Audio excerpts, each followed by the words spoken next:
On April 21, 2026 in eastern Ukraine, a soldier ran from a damaged vehicle, believing he had just made the right decision to survive. Seconds later, something else found him. Then another. What followed was not a single strike, but a sequence that left no second chance. Across sectors like Lyman and Zaporizhzhia, similar moments are no longer rare. They are becoming routine. What used to be instinct in combat now leads to exposure. What used to offer safety now draws attention. And behind these moments, a quieter shift is taking place, one that is not always visible in headlines but is already shaping how this war is being fought. Before we go deeper, make sure to subscribe to Military Force, where we break down the realities behind modern battlefields. What we are seeing on the battlefield is not a single drone strike, but a structured sequence that unfolds in stages, and each stage is designed to push the target into a more vulnerable position. In many cases, the first FPV drone does not aim to destroy the vehicle completely, but instead focuses on forcing a reaction, which means damaging the engine, hitting near the cabin, or creating enough shock that the soldiers inside decide to abandon the vehicle. This moment is critical, because once the infantry steps out, they move from partial protection into open exposure, and that is exactly where the next phase begins. The follow-up does not happen randomly, but with timing that suggests coordination and observation working together. Additional drones are already in the air or launched within seconds, and they do not search blindly because reconnaissance units are watching the area and feeding real-time information. As the soldiers run, split, or attempt to find cover, each movement is tracked and turned into a separate target. And this is where the battlefield changes shape. Because one vehicle is no longer one target, it becomes multiple individuals moving across open ground. In several recorded moments from April 2026, soldiers who escaped the initial strike were located within minutes, and each one was engaged separately, often before they could reach any form of protection. This creates a tactical dilemma that did not exist in the same way before, because leaving a damaged vehicle used to increase survival chances, while staying inside risked being hit directly. Now that logic is reversed because stepping out may expose a soldier to a chain of aerial threats that do not stop after the first engagement. The decision is no longer about choosing the safer option, but about reacting under pressure where every option carries immediate risk. And that pressure reduces the time available to think clearly, which often leads to predictable movement patterns that drones can exploit. Another key element in this sequence is how engagement no longer ends with the first contact, because what appears to be a single strike is actually the beginning of a layered operation. A vehicle is hit, the infantry exits, drones track the movement, and then follow-up attacks continue until the situation is resolved. This means the battlefield is no longer defined by isolated clashes, but by extended interactions that unfold over several minutes, and during that time, control is maintained from above. The drone operator, supported by reconnaissance, effectively shapes the entire engagement from start to finish, while the soldiers on the ground are forced into reactive positions with limited options. This shift also changes how we understand the role of drones, because they are no longer tools that deliver one strike and disengage, but systems that remain involved until the objective is completed. The idea of strike and withdraw is replaced by detect, disrupt, pursue, and finish, and each phase is connected to the next without interruption. As a result, the battlefield becomes more fragmented, because every movement creates a new point of engagement, and every attempt to escape can trigger another response. From a broader perspective, this pattern shows that FPV drones are being used as part of an organized kill system rather than as isolated weapons. The coordination between initial strike, surveillance, and follow-up attack suggests a level of integration that goes beyond simple drone usage, and it reflects an approach where technology, timing, and observation are combined into a continuous process. This is important because it means the effectiveness does not come from a single drone, but from how multiple elements are connected into one operational chain. And once that system is in place, the next step is not just to target people or vehicles, but to expand the battlefield itself. The most important shift now is not just how drones attack, but what they choose to attack, because the target list has clearly expanded beyond soldiers and vehicles into the smaller elements that keep the front line working.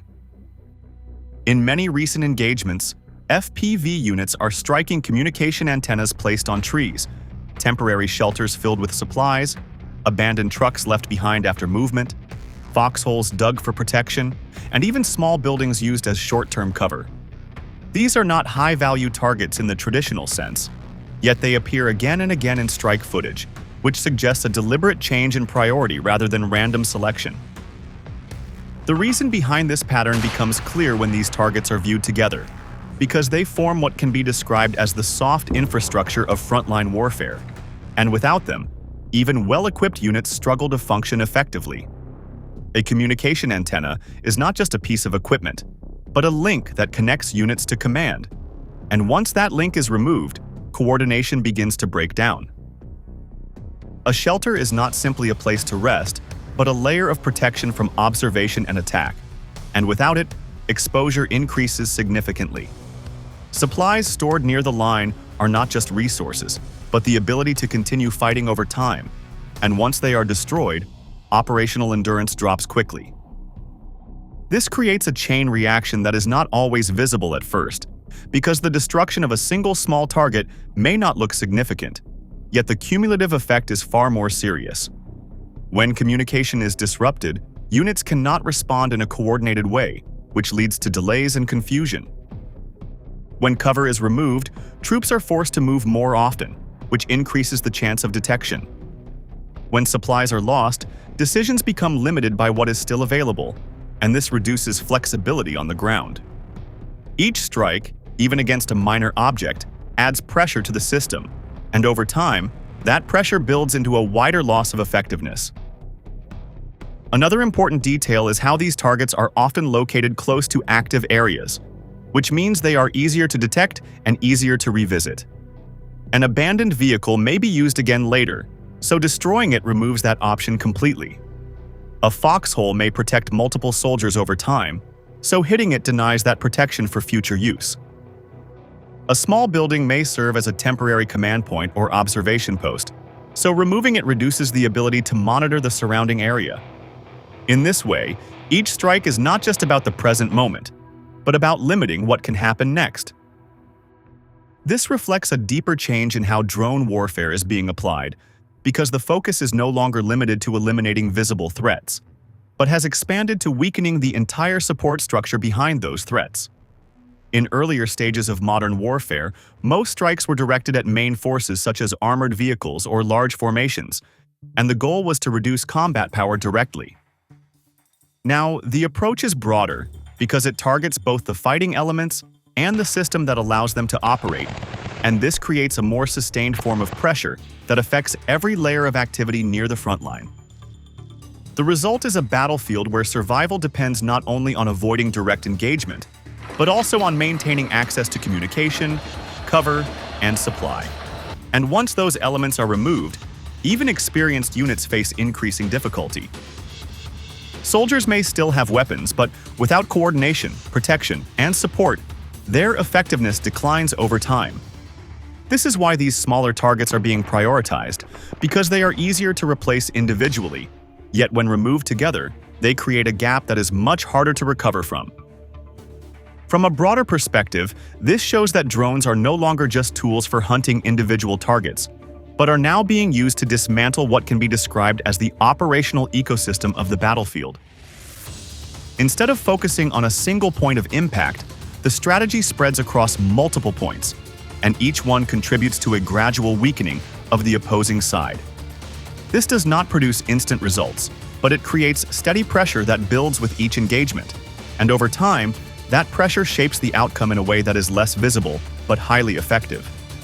But even that does not fully explain the scale of change, because this system does not stop when the sun goes down.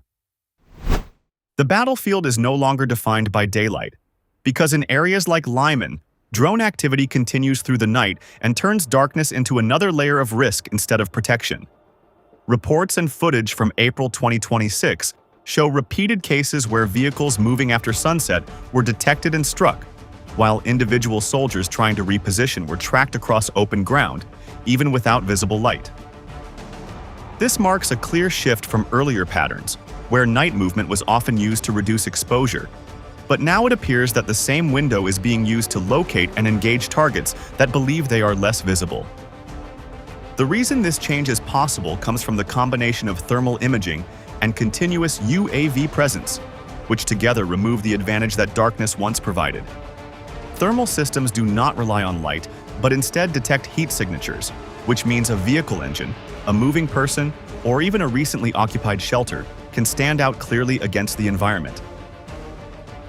At the same time, drones are not operating in isolated sorties, but in a more persistent pattern, where at least one platform remains in the air or ready to launch, maintaining coverage over key sectors.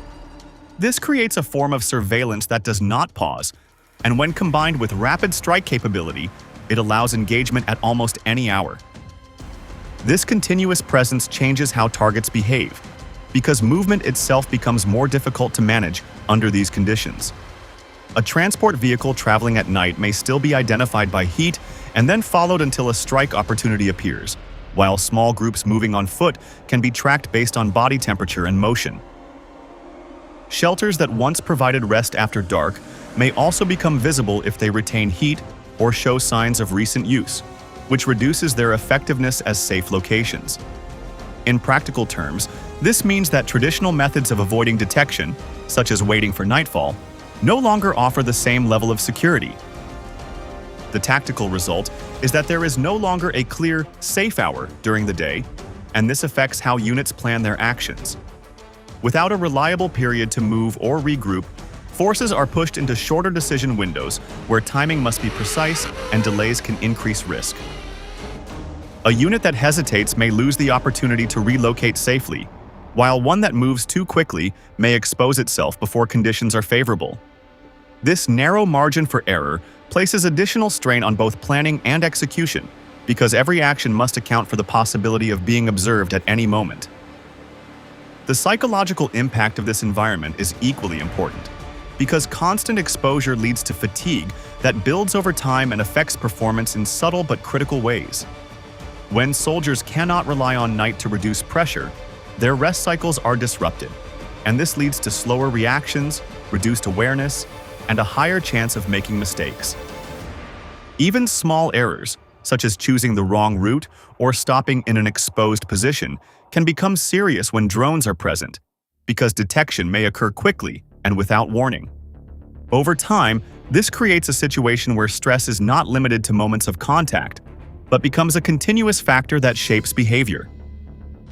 This also affects decision-making at every level, because commanders must operate with the knowledge that their units may be observed at all times, and this limits flexibility.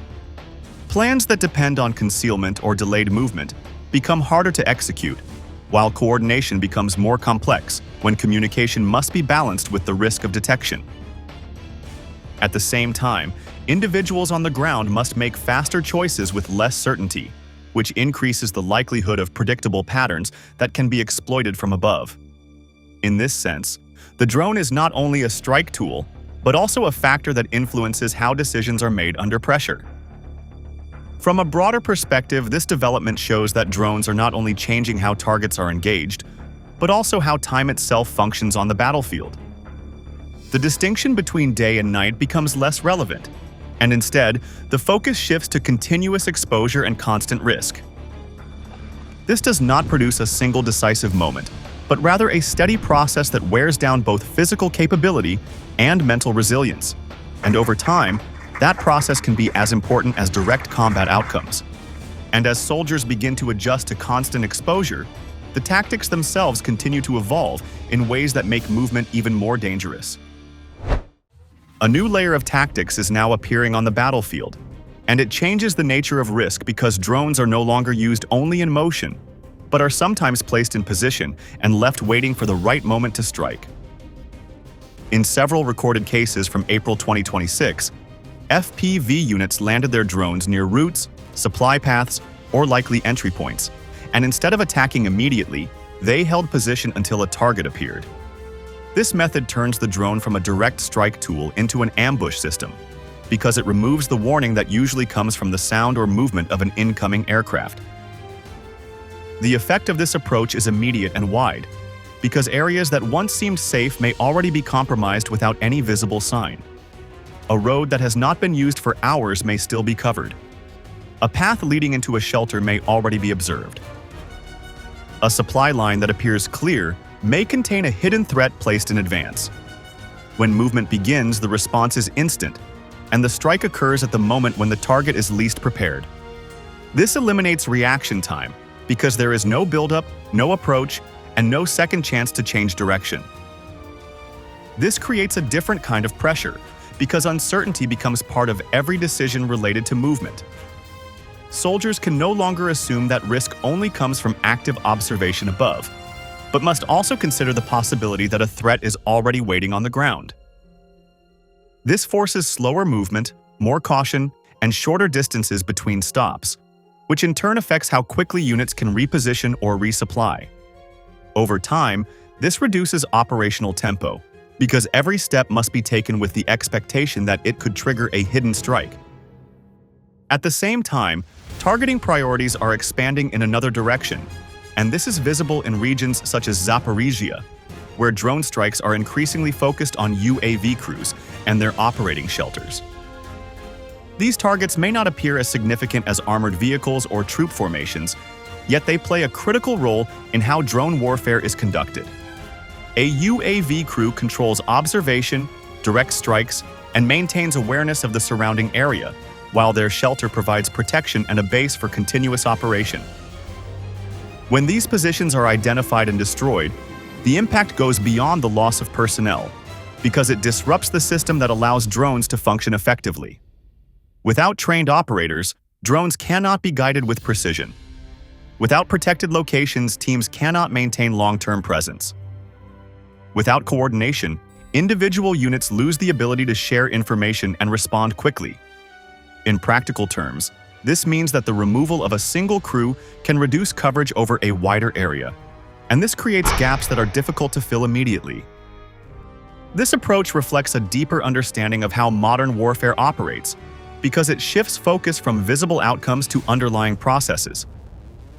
Instead of only destroying what is directly in front of them, these strikes aim to weaken the ability of the opposing side to observe, decide, and act. In this context, the UAV crew functions like a control node, and when that node is removed, the entire network becomes less effective. This is why these targets are now being prioritized, because their value is not only tactical, but also operational. Another important detail is that these actions are often combined, which increases their overall effect. An ambush system limits safe movement, while strikes on UAV teams reduce the ability to detect and respond, and together, they create a situation where both mobility and awareness are under pressure. This combination does not rely on a single decisive event, but on repeated actions that gradually reduce capability over time. Each strike may seem limited on its own, yet when viewed as part of a larger pattern, it becomes clear that the goal is to reshape how the battlefield is controlled. From a broader perspective, this shows that drone warfare is moving toward a model where both physical targets and command structures are treated as part of the same system.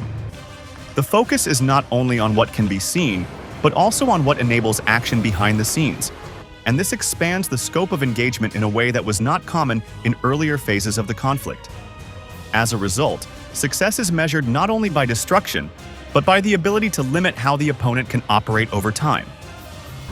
At this point, what we are seeing is no longer just adaptation, but a structured system with specialized roles and a clear economic logic behind it.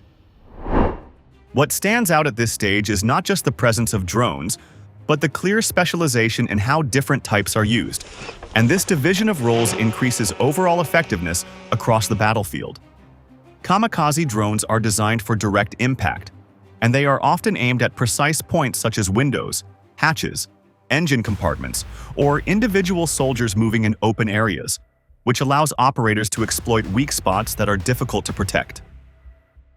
In contrast, bomber drones carry small payloads and release them from above, which makes them more suitable for targets like foxholes, shelters, or groups of infantry where vertical attack can reach positions that are otherwise covered. These roles do not overlap randomly, but instead work together in a coordinated way, because one type focuses on tracking and eliminating movement, while the other applies pressure on fixed positions. When used in combination, they create a layered effect where neither mobility nor cover guarantees safety, and this forces units to operate under constant risk from multiple directions. A soldier moving alone may be engaged directly, while a group staying in place may be targeted from above, and this reduces the number of viable options on the ground. The most critical factor behind this model, however, is cost, because the imbalance between what is used and what is destroyed is significant and consistent.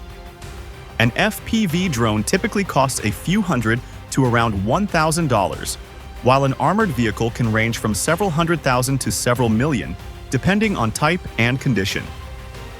This means that a relatively inexpensive system can disable or destroy an asset that required far greater investment, and when this happens repeatedly, the economic impact becomes part of the strategy rather than just a side effect.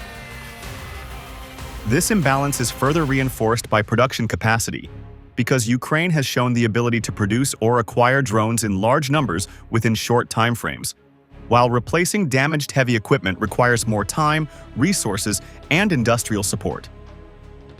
In a prolonged conflict, this difference matters, because the side that can sustain its tools more easily gains a long-term advantage, even if individual engagements appear limited in scale.